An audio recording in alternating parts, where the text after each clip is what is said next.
Іван приїхав в санаторій, аматор бив відпочивать. Ён з ліку збився раз который, сумів путівку отримать.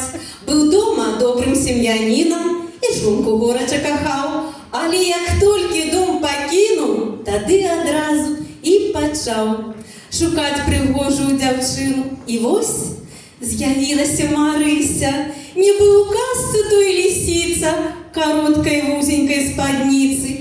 Як тільки музика заіграла, пішов він з нею танцювати.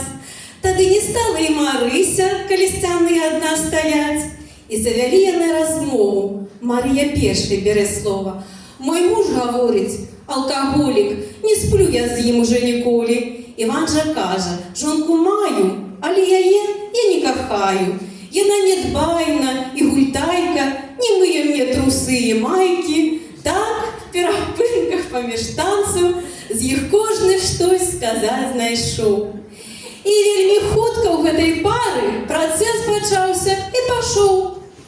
Как поглядели мои братцы, коли пришла пора расстаться, Мария плакала, стогнала и страстно Ивана целовала, а Юльной каже, стихни, дура, была у нас просто процедура.